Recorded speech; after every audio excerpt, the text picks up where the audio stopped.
This is the new Nissan Ariya. Now in this video I'm going to tell you all you need to know about it, talk you through the design, the interior, we're going to take it for a drive, and of course I'm going to launch it to see how quick it is from 0 to 60 miles an hour, because I'm Matt Watson and you're watching Carwow. And if you haven't done so already, please make sure you subscribe to this channel and hit the bell icon to turn your notifications on. That way you won't miss a single review. Buy, sell, Carwow. Let's talk about batteries and charging and all that good stuff.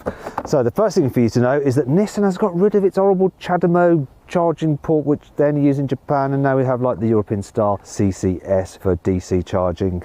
Yeah, that's much better, isn't it? So the option on this car, you can have a 63 kilowatt hour battery pack or an 87 kilowatt hour battery pack. The ranges of the Ariya go from around 220 miles for the lowest range one to 310 miles range for the highest range one. You can get front wheel drive or four wheel drive, and power outputs range from 217 horsepower all the way up to 394 horsepower. In terms of charging, well, if you're a fast charger, it can only charge at 130 kilowatts, whereas things like a Tesla Model Y can charge at over 200 kilowatts, if you can find a 200 kilowatt charger, that is. You're mainly going to be charging using the normal like wall socket, 7 kilowatts at home, and for the bigger battery version of this, it's probably going to take you about 14 hours to charge it fully, so you're going to have to leave it more than overnight. Now, which is the best version of the Ariya for you to go for? Well, what I'm going to do is go on to Carwow and I'm going to configure what I think is the best all-round Ariya in terms of the motor, the battery and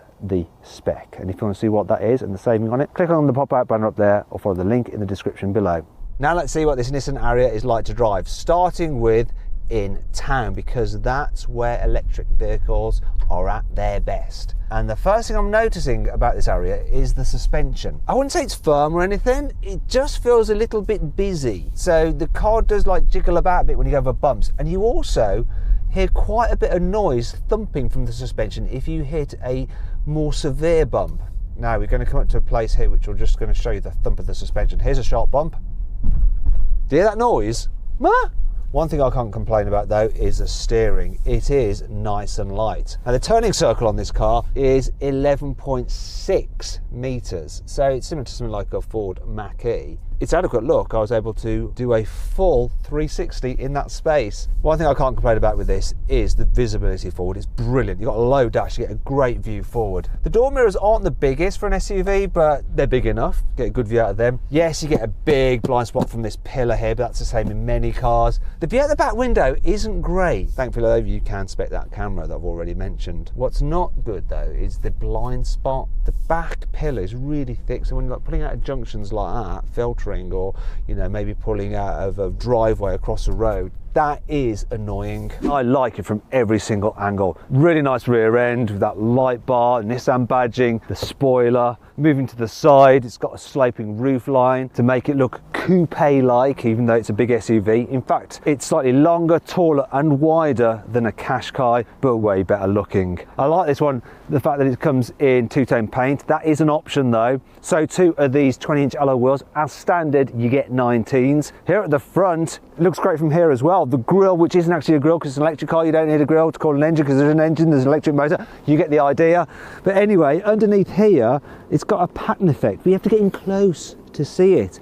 And I know what you're thinking, look, there's some vents here. They're surely fake, aren't they? Well, no, they're not. I'll just get my stick of truth there. And I'll illustrate it here by threading this through. Look, it smooths airflow over the wheels. Ta-da! Now, this thing looks way better, if you ask me, than a Tesla Model Y, a VW ID4, a Skoda Enyaq, and it's even better looking than a Ford Mustang Mach-E. Thing is, the Ariya's good looks do not come for cheap. This car starts at £42,000, which is about £15,000 more than the starting price of the Qashqai, though this is slightly bigger, posher, and of course it's all electric, and electric cars are just more expensive. Now, if you're thinking about changing your car, you need to click on the pop-out banner up there, or follow the link in the description below to go to Carwow. You can sell your car through Carwow, and our dealers will bid on your car to make sure you get a great price for it. Then you can use that money to put towards your new car, and to make sure you're paying a fair price for your new car, you can check out all the offers on Carwow. Dead easy to do. If you want to do it at a later date, simply Google "Wow Me Carwow" and we will wow you. Here on the inside, the Ariya is just as freaking lovely as the outside. Nissan's cars are normally a bit interior wise, but this is on another level. They've really upped their game. Sort of reminds me of the BMW iX, the way you've got this twin spoke steering wheel. You've got very minimalist design with like touch buttons with a bit of haptic feedback, so they vibrate when you press them, though it's still not the easiest to use, but at least your climate control functions aren't buried in the menu. And just like the Ix, you have this big wraparound infotainment system. Right, I'll just turn that down. Wait, it doesn't quite respond quick enough. Just shut up, go, yes.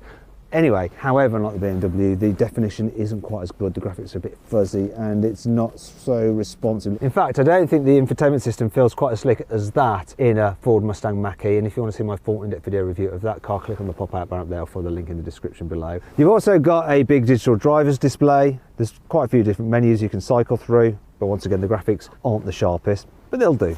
In terms of the feel, yeah, materials feel nice. I like this suede effect here and here on the dash, though I'm a bit concerned by this wobbly stitching there and the way that these bits here with these switches, which are quite neatly integrated for the stereo and the hazard warning lights, don't quite line up. However, this car is a pre-production prototype. It's basically what you're going to buy, but they hopefully will sort these things out for the customer cars. The seating position is good, and on this particular car, you've got all the electrical adjustment, not only on the seat, but also with the steering wheel for that premium feel. In terms of practicality, well, under here you have some more space, but it does have wireless charging for your mobile phone. You also have some cup holders here, and look, you got some holders, so it will help keep a bottle in place, and you can remove that. I know you can. Please remove. There we go. I didn't just break it. Down here you have some more storage for your mobile phone if it's not charging. Don't know what that bit's for there, but the pattern is like the pattern there, which matches the pattern on the grille. You've also got a USB normal and a USB-C there, and you've got an old-fashioned 12-volt charging socket as well. In terms of more storage, look, we have a glove box, which is it's an all right size, but it is lined with felt, so it feels expensive. But check this out, right? If I press this button, we have an electrically deployable tray. You could probably put your laptop or something there, or your iPad to watch. Not when you're driving, when you're charging the car. Let's put that away. Right, door bins, big, fit flask, and a bottle, and more. Though they're not lined with felt like the glove box, which is a bit annoying, and the plastics down here do feel a little bit on the cheap side. Final bit of storage up here, you've got your useful sunglasses holder, and I do like this. Oh, this nice square, very modern looking rear view mirror, and there's something special about that. More on that later. Now let's see what the Ariya is like to drive on the motorway. So I've set the adaptive cruise control to 70 miles an hour. I've got the steering assist keeping me neatly in lane, and I've got a radar checking if there's vehicles in front of me, and it'll automatically slow me down if it needs to. So I've reset the trip computer. I'm going to cruise along for a bit, and we'll see how much energy this thing uses at 70 miles an hour. While we're doing that, it's a good time for me to comment on what it's like to travel in. So the seats are comfy. This motorway is a little bit bumpy, so I am feeling the bumps a little bit, but it's not too bad. As you go quicker, this car suspension does get a little bit better. I am hearing a bit of wind noise from around here. It's always the case with electric cars though, because you don't have the engine drowning out those noises, but it's not intrusive, and I don't really hear any road noise at all, which is good. Bear with me for a bit while we put in some more miles to get a reading. Okay, so I've driven for 5 miles, and it's saying that I'm averaging 2.3 miles per kilowatt hour, times up by the 63 kilowatt hour battery pack. You're looking at 145 miles cruising at 70 on the motorway. I say 70 because something bizarre is happening. The speedo says 70, the cruise control says 70, but my average is 67 miles an hour. Bizarre. Any reason why that may be? Let me know in the comments below. In the back of the Ariya, there's plenty of knee room. There's lots of foot space as well, especially because obviously you've got batteries underneath the floor. There's no like exhaust system having to go through, so there's no lump in the floor. So if you need to carry 3 people at once, there's plenty of room for everyone's feet. Yeah, it's good. And the seat bases are nice and deep as well. I like that. Because the batteries are underneath the floor, it does raise the floor up slightly, so your knees are slightly higher than they are in an internal combustion engine car, but it's not as bad as in some other electric cars when you feel like your knees are around your ears. Speaking of which, headroom.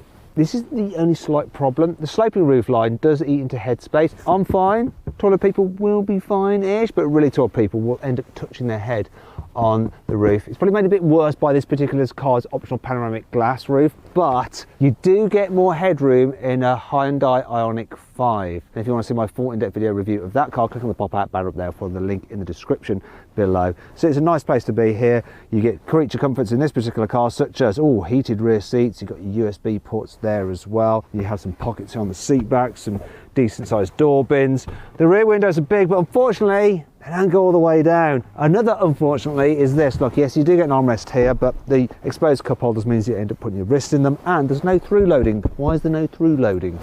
Another thing that's a bit annoying is you got these zippy covers for the ISOFIX anchor points. That's not the issue. The issue is that you have to bodge around in there with the ISOFIX bits to get it attached. It's not as easy to get as when you've got flip-up covers, but I suppose the flip side to not having flip-up covers is you're not going to lose them. There is enough room here, though, for those big rear-facing child seats without having to move the front passenger seat forward at all.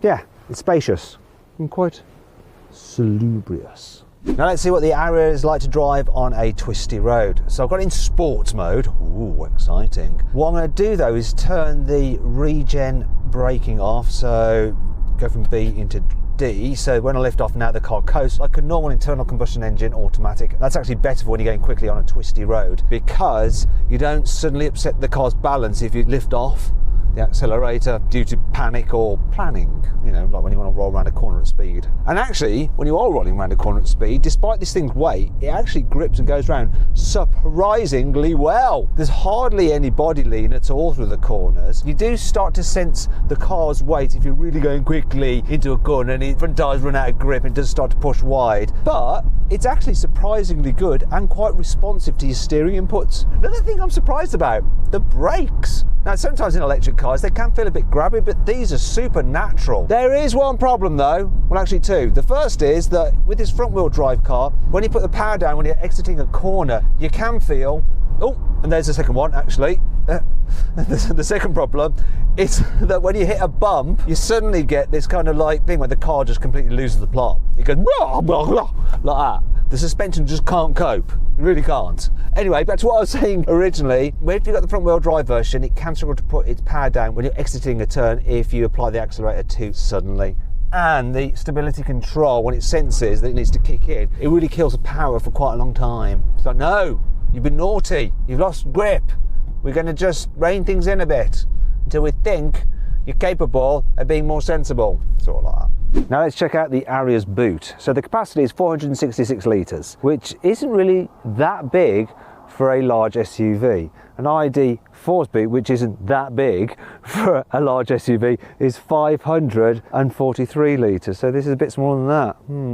Also, it gets even smaller if you have the four-wheel drive version, because then you don't have so much underfloor storage. At least you do have the ability to divide up the boot as you might wish with these special dividers. Oh look, no load lip.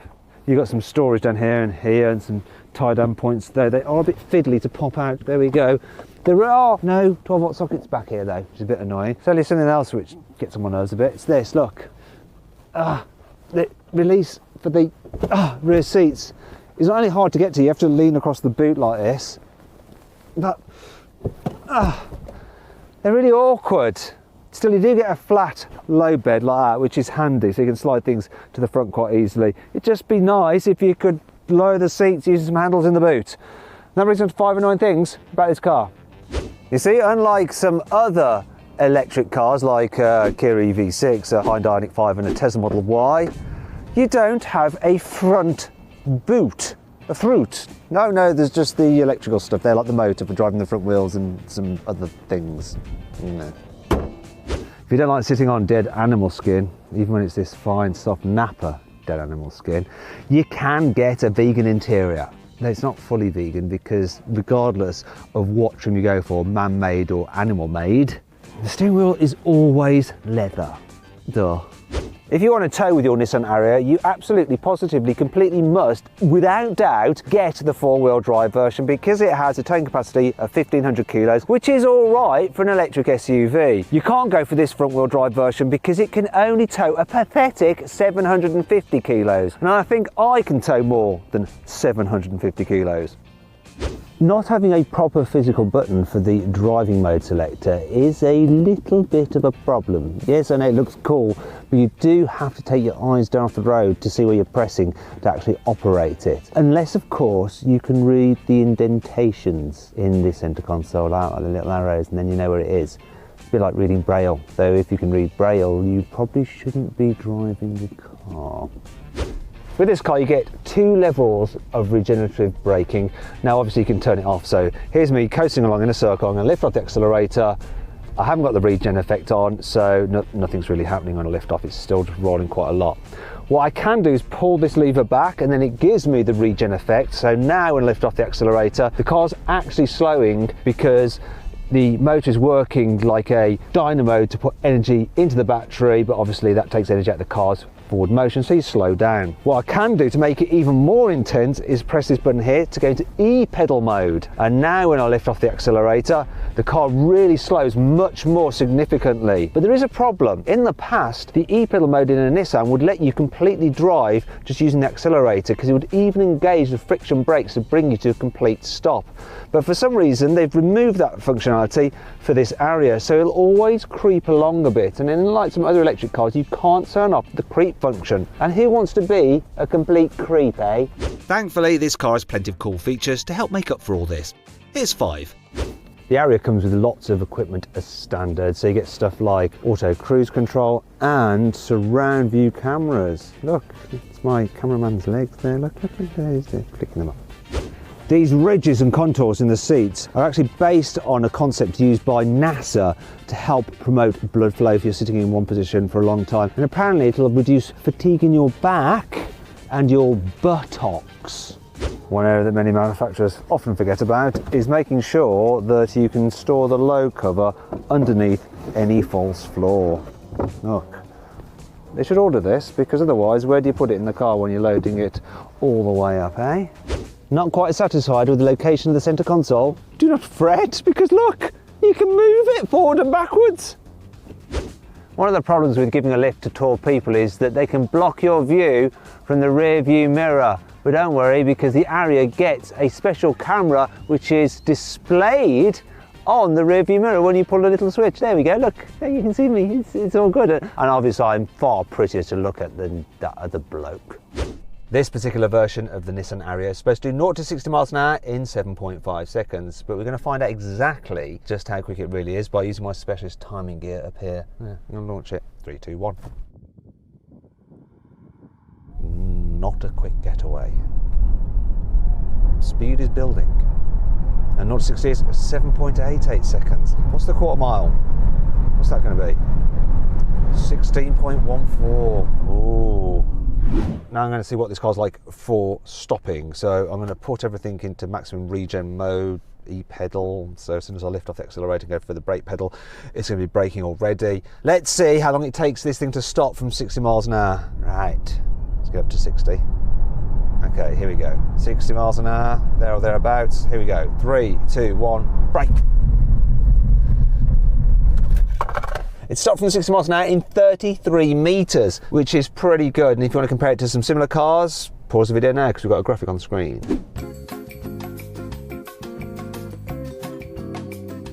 Now before you start commenting going, oh wait a minute, you're going over 60 miles an hour, this device actually just registers once I go from this 60 mile an hour mark, okay? So it's accurate, right?